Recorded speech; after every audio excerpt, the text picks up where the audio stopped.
તો મિત્રો, ખેતીવાડી ખાતાની યોજના છે અને યોજનાનું નામ છે તાર ફેન્સિંગ સહાય યોજના, જે અંતર્ગત ખેતર ફરતે કાંટાળા તારની વાડ બનાવવા માટે સહાય આપવામાં આવે છે અને તેના જે ડિઝાઇન છે તે આ પ્રમાણેના હોય છે.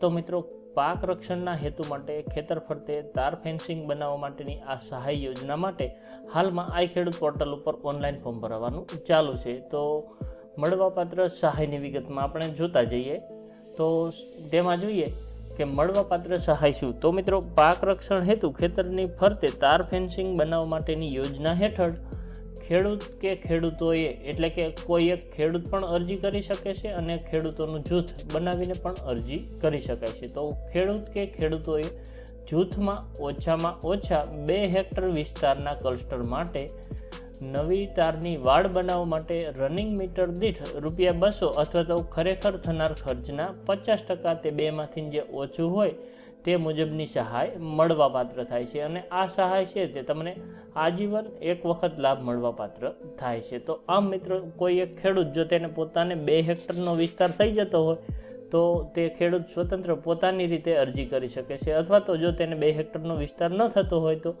આજુબાજુના ખેડૂતોનું એક જૂથ બનાવી અને 2 હેક્ટર કે તેથી વધારે વિસ્તાર થાય તેટલા ખેડૂતો ભેગા થઈ અને ઓનલાઈન અરજી કરી શકે છે અને તે અંતર્ગત તેમને જે નવી તારની વાડ બનાવવા માટે રનિંગ મીટર દીઠ ₹200 અથવા તો તેઓને થનાર ખરેખર ખર્ચના 50% એ બેમાંથી જે ઓછું હોય તે સહાય સ્વરૂપે મળવાપાત્ર થાય છે અને આ જે આખી યોજના છે તેનો લાભ આજીવન એક વખત મળવાપાત્ર થાય છે. તો મિત્રો, હવે આપણે જોઈ લઈએ કે આ યોજના અંતર્ગત લાભ લેવા માટે ફોર્મ ક્યાં ભરવું અને ફોર્મ ભરવા માટેની છેલ્લી તારીખ કઈ છે. તો મિત્રો, આઈ ખેડૂતની વેબસાઇટ પર જઈ અને ઓનલાઈન ફોર્મ ભરી શકાશે. તો આઈ ખેડૂતની વેબસાઇટ છે iKheduत.gujarat.gov.in. આ વેબસાઇટ ઉપર જઈ અને ઓનલાઈન ફોર્મ ભરી શકાશે અને ફોર્મ ભરવા માટેની છેલ્લી તારીખ 7/2/2024 છે. આ ઉપરાંત મિત્રો, આપણે અહીંયા હેલ્પલાઇન નંબર પણ આપી દઈએ છીએ. તો હેલ્પલાઇન નંબર છે 1800 180 1551. આ નંબર ઉપર કોલ કરી અને આઈ ખેડૂત પોર્ટલ પરની યોજનાઓ વિશે વિગતવાર માહિતી મેળવી શકાય છે. તો મિત્રો, હવે હું તમને આઈ ખેડૂત પોર્ટલ ઉપર લઈ જાઉં અને ત્યાં આ ફોર્મ કઈ રીતના ભરવાનું છે તેની વિગત તમને જણાવું છું. તો ચાલો, હવે હું તમને બ્રાઉઝર પર લઈ જાઉં છું. તો મિત્રો, મેં અહીંયા બ્રાઉઝર ખોલી લીધું છે અને બ્રાઉઝરમાં મારે અહીંયા ગૂગલ સર્ચ ચાલુ છે. તો હું અહીંયા ગૂગલ સર્ચમાં આઈ ખેડૂત લખી લઈશ, આઈ ખેડૂત, અને ત્યાર પછી તેને સર્ચ કરી લઈશ. જે સર્ચ કરતાની સાથે જ આ પ્રમાણે આઈ ખેડૂત ગુજરાતની પહેલી જ લિંક મને જોવા મળી જશે.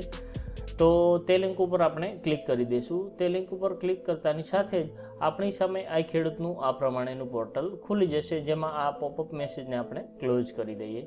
તો આ પ્રમાણે આઈ ખેડૂતનું પોર્ટલ તમે ગૂગલ સર્ચથી પણ ખોલી શકો છો, અથવા તો તમે અહીંયા એડ્રેસ બારમાં iKheduत.gujarat.gov.in લખી અને ઓકે આપશો તો પણ વેબસાઇટ ખુલી જશે. તો આ વેબસાઇટ ખુલી ગયા પછી આપણે અહીંયા યોજનાઓનો એક મેનુ જોવા મળે છે, અથવા તો તમે અહીંયા વિવિધ યોજનાઓમાં અરજી કરો તેના ઉપર પણ ક્લિક કરી શકો છો. તો બેમાંથી કોઈ પણ એક જગ્યાએ ક્લિક કરી દેવાનું રહેશે. ચાલો, હું યોજનાઓ ઉપર ક્લિક કરી દઉં છું. જે ક્લિક કરતાની સાથે જ નવા ટેબમાં આ પ્રમાણેની સ્ક્રીન ખુલી જાય છે. તો આ સ્ક્રીનમાં આપણે અહીંયા ખેતીવાડીની યોજનાઓ માટે અહીં ક્લિક કરો, તેની સામે જે ક્લિક કરોની લિંક છે તેના ઉપર ક્લિક કરી દેવાનું રહેશે. તો ચાલો, હું ત્યાં ક્લિક કરી દઉં છું. જે ક્લિક કરતાં વળી પાછું એક નવા ટેબમાં વિન્ડો ખુલી જશે અને તેમાં આપણને અહીંયા ખેતીવાડી ખાતાની જે કંઈ યોજનાઓ હાલમાં ચાલુ હશે તેનું લિસ્ટ જોવા મળી જશે.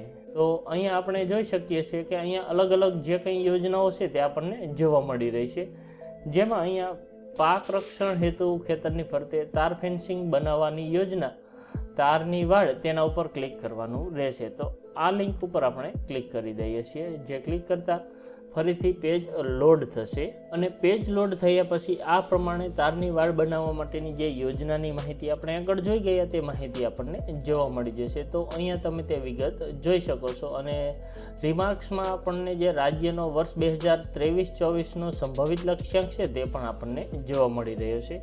તો આ લક્ષ્યાંક ઉપર ક્લિક કરીશું તો આપણને જિલ્લા વાઇઝ જે કંઈ લક્ષ્યાંક છે તે જોવા મળી જશે અને અહીંયા આપણે જોઈ શકીએ છીએ કે આજીવન એક વખત લાભ મળવાપાત્ર થાય છે. તો અહીંયા અરજી કરવા માટે અહીંયા અરજી કરોની જે લિંક છે તેના ઉપર ક્લિક કરવાનું રહેશે અને આ યોજના અંતર્ગત તારીખ 8/12/2023થી ફોર્મ ભરવાનું શરૂ થઈ ગયેલું છે, જે તારીખ 7/2/2024 સુધી ફોર્મ ભરી શકાશે. તો ચાલો હું અહીંયા અરજી કરો લિંક ઉપર ક્લિક કરી દઉં છું. તો તે લિંક ઉપર ક્લિક કરતાની સાથે આ પ્રમાણેની સ્ક્રીન આપણી સામે આવી જશે, જ્યાં આપણને અલગ અલગ 4 ટેબ જોવા મળી રહી છે. તો આપણે નવી અરજી કરવા માટે અહીંયા નવી અરજી કરવા ક્લિક કરો તેના ઉપર ક્લિક કરી દઈશું. જે ક્લિક કરતાં ફોર્મ ખુલી જશે. તો અહીંયા ફોર્મમાં આપણે આપણી વિગતો દાખલ કરવાની રહેશે, જેમાં સૌથી પહેલાં અહીંયા અરજદારની વિગતનો એક પોર્શન છે. તો અરજદારની વિગતમાં અરજદારનું નામ, પિતાનું નામ, અટક, સરનામું લખી લેવાનું છે. ત્યાર પછી તેઓનો આધાર નંબર અહીંયા દાખલ કરવાનો રહેશે. ત્યાર પછી મોબાઈલ નંબર દાખલ કરવાનો રહેશે. ત્યાર પછી લિંગ એટલે કે સ્ત્રી, પુરુષ કે અન્ય જે લાગુ પડતું હોય તે સિલેક્ટ કરી લેવાનું રહેશે. અને દિવ્યાંગ છો કે કેમ તેમાં તમારે જો દિવ્યાંગ હોય તો હા સિલેક્ટ કરવાનું છે, નહીંતર ના સિલેક્ટ કરી દેવાનું છે. ત્યાર પછી જૂથમાં સમાવિષ્ટ ખેડૂતોની યાદીમાં અહીંયા આપણે જે તે તાલુકાનો લક્ષ્યાંક પૂર્ણ થયેલ હશે તો તે તાલુકો દેખાશે નહીં, તેનું ખાસ ધ્યાન રાખવાનું રહેશે. જો તમારા તાલુકામાં લક્ષ્યાંક પૂરો નહીં થયો હોય તો તમારી અરજી કરવા માટે અહીંયા તમને તાલુકો જોવા મળશે, નહીંતર જો લક્ષ્યાંક પૂરો થઈ ગયો હશે તો તમારા તાલુકાનું નામ અહીંયા જોવા મળશે નહીં. તો અહીંયા આપણે જિલ્લો, તાલુકો અને ગામ પસંદ કરવાનું છે. ત્યાર પછી ખાતા નંબર દાખલ કરી અને સર્ચ શોધો બટન ઉપર ક્લિક કરવાનું છે.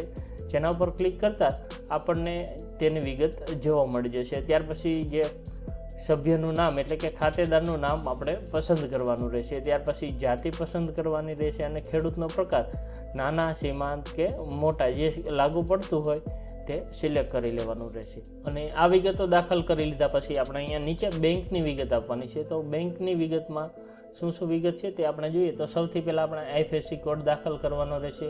ત્યાર પછી શો બેંક ડિટેલ ઉપર ક્લિક કરવાનું રહેશે અને અહીંયાથી બેંકનું નામ સિલેક્ટ કરવાનું છે. ત્યાર પછી બેંકનો જિલ્લો સિલેક્ટ કરવાનો છે, બેંકની બ્રાન્ચ સિલેક્ટ કરવાની રહેશે, બેંકનો ખાતા નંબર તમારે દાખલ કરી દેવાનો છે અને ત્યાર પછી ખાતા નંબર કન્ફર્મ કરવાનો રહેશે. ત્યાર પછી અરજદાર એટલે કે આપણે પોતાનું નામ જે બેંકની પાસબુકમાં હોય તે મુજબ ઇંગ્લિશમાં લખવાનું રહેશે અને સરનામું જે બેંકની પાસબુકમાં હોય તે મુજબ સરનામું અહીંયા ટાઈપ કરી દેવાનું રહેશે. ત્યાર પછી આ બોક્સમાં રેશન કાર્ડ નંબર દાખલ કરી અને સર્ચ બટન ઉપર ક્લિક કરવાનું રહેશે. જેવા તમે સર્ચ બટન ઉપર ક્લિક કરશો એટલે અહીંયા તમારા રેશન કાર્ડમાં જે કંઈ નામ હશે તે જોવા મળશે અને જે નામથી તમે અરજી કરવા માગતા હોય તે નામની સામે અહીંયા સભ્ય ઉમેરોનું જે બટન આવશે તેના ઉપર ક્લિક કરી દેવાનું છે અને ત્યાર પછી અહીંયા જોવા મળતો કેપ્ચા કોડ છે તે આ બોક્સમાં ટાઈપ કરી અને અરજી સેવ કરો બટન ઉપર ક્લિક કરી દેવાનું રહેશે. તો આ પ્રમાણે મિત્રો તમે અરજી કરી શકો છો. અને અરજી કરી લીધા પછી આ ટેબમાં તમે જો કોઈ તેમાં અપડેટ કરવા માગતા હોય તો અહીંયા આવવાનું રહેશે, નહીંતર તમારે આ ત્રીજો ટેબ છે કે અરજી કન્ફર્મ કરવા ક્લિક કરો તેના ઉપર ક્લિક કરી અને તમે તમારી અરજી કન્ફર્મ કરી દેવાની રહેશે. જો તમે અરજીને કન્ફર્મ નહીં કરો તો તમારી અરજી માન્ય ગણવામાં આવશે નહીં. તો ખાસ કરી અને અરજી કન્ફર્મ કરવાનું ભૂલશો નહીં. અને ત્યાર પછી તમારે અહીંયા અરજી પ્રિન્ટ કરવા ક્લિક કરો, ટેબ ઉપર ક્લિક કરી અને તમારી અરજીની પ્રિન્ટઆઉટ તમારી પાસે રાખી લેવાની રહેશે. તો આ પ્રમાણે મિત્રો તમે જે પાક રક્ષણ હેતુ ખેતરની ફરતે તાર ફેન્સિંગ બનાવવાની યોજના છે તે યોજના માટે ઓનલાઈન ફોર્મ ભરી શકો છો. તો મિત્રો આશા રાખું કે તાર ફેન્સિંગ સહાય યોજના વિશે વિગતવાર માહિતી આપને ખ્યાલ આવી ગયો હશે.